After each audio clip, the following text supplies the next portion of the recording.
Greetings, everybody. It's Wolfie here. More EV stuff. The item you see on the little desk here, they call this a PTC heater. This is one of the items that we replaced in the 2012 Leaf. These have a habit of failing. I don't know how bad ours was. It was one of the things that the dealer said needed to be replaced because resistance was out of spec. I don't know how out of spec it was. Basically, there's a warning to never take these apart, and I already had to try to do a triage on it and see what it was, and I think I see where it was starting to fail. I don't think ours was totally failed yet. I tried to put it back together to see if we could put it back together, and was not entirely successful in doing so. Got all but 4 of the clips back on.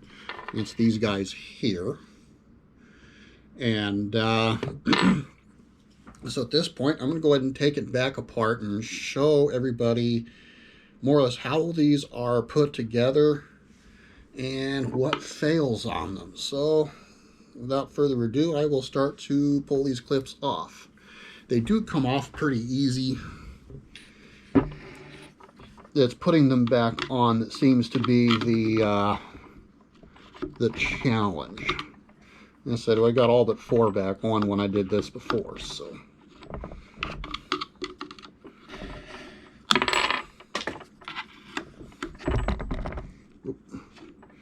I don't think that's going to be able to be left there.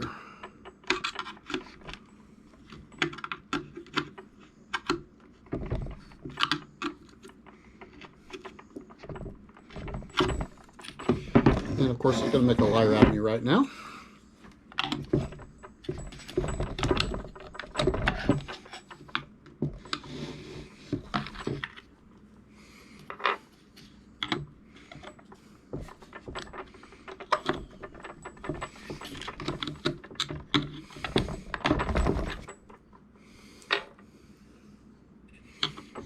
And if this is jittering around, I apologize in advance. Not the greatest surface in the world to be working on, but it's what I've got right now. Maybe sometime in the future I'll have a more stable surface if we keep doing stuff like this.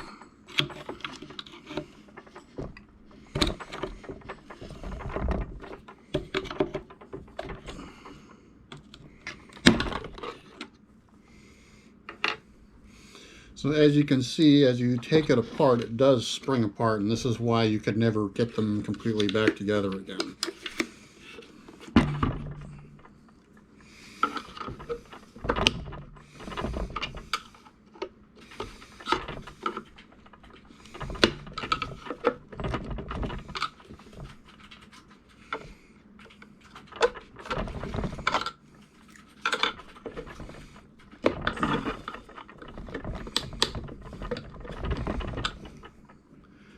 Come on, clip it.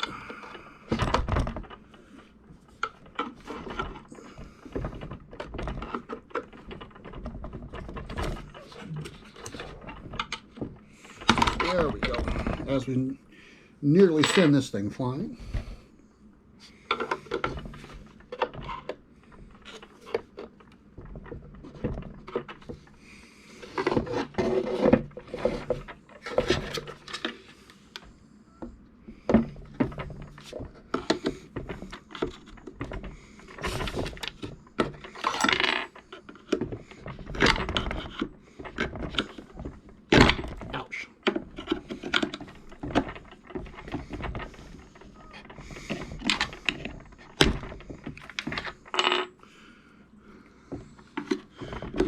That one wanted to kind of bite my finger a little bit.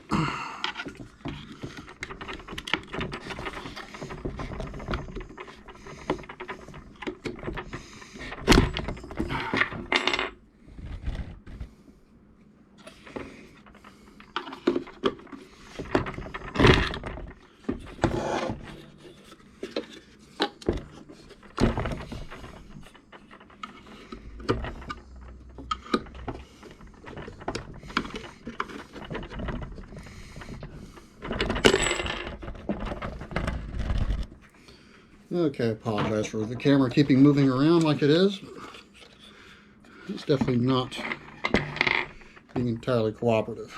At any rate, That is all the clips. So basically, try to get a little better view on this. This comes off the top once you pull the clips.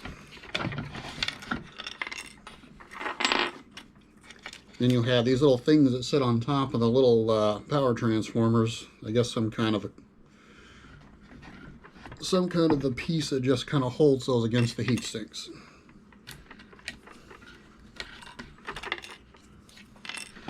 So at any rate, that's what we're looking like so far. I have a couple of these little plugs to take off.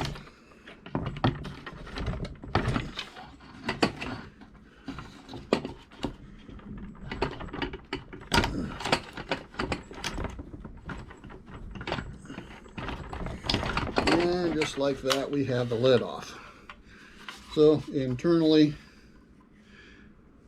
these were going to be your DC, your high voltage DC. That's your high current part for the heater itself. And these are what controls it, what the car uses to control what it does. So that's the top. And we will unceremoniously throw on the floor. Then you have this little plastic clip here that I presume is just to maintain space and placement for the wires. Also keeps it from shorting out. I'm not sure. At any rate, that's also unceremoniously on the floor. So now basically we should have the capacity to more or less just lift this thing out of here. Or plunk it out, one of the two. There we go. Okay, just like that. There's where your coolant flows through. Your coolant flows through in here. And here's the heating element. And this is the guts of the thing. And getting into here is what we're looking at doing. Let's see. These basically, if I recall correctly, just kind of press into place. If you look closely here, these are the tabs that sandwich down through the 3 boards. There's 3 boards in total. And to get them apart, you just simply pull. So that's your controller board.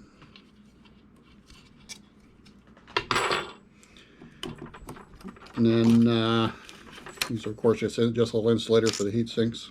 And these little square things are spacers that separate the board from the heating element. This middle piece just sits there, comes right off. And another set of these little orange doodads.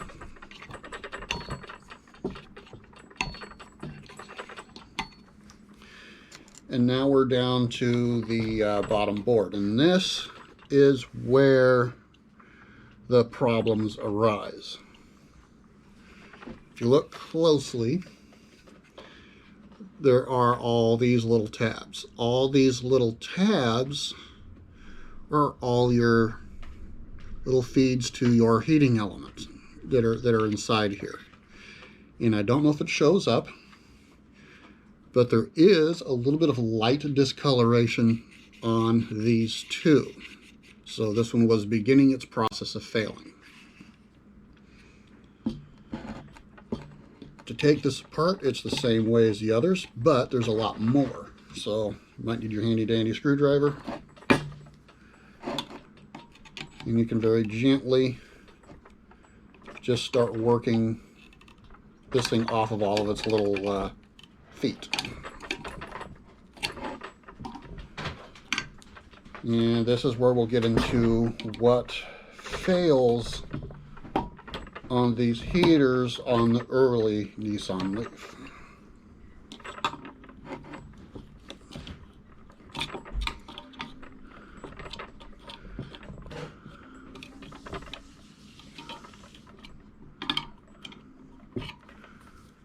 In case you haven't noticed, I don't know if it's showing up on the camera yet or not. And if you notice, some of these, you're seeing the little tabs are staying. Some of them, they are not. And this is what the failure is on these boards.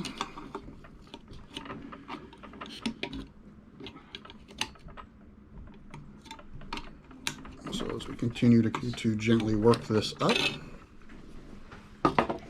Okay, this is what attaches the controller to the heater. And as you can see, looking at this, you see where some of the pieces stayed attached to the little heating elements, and some stayed on the boards. These are very poorly soldered at the factory. I'm assuming that they probably tried to wave solder and it didn't quite work. And what happens is these solders, like you see here, here, and several along the back, have all come off. So what happens is, as the solder breaks down, we now have a resistance going across where these have failed.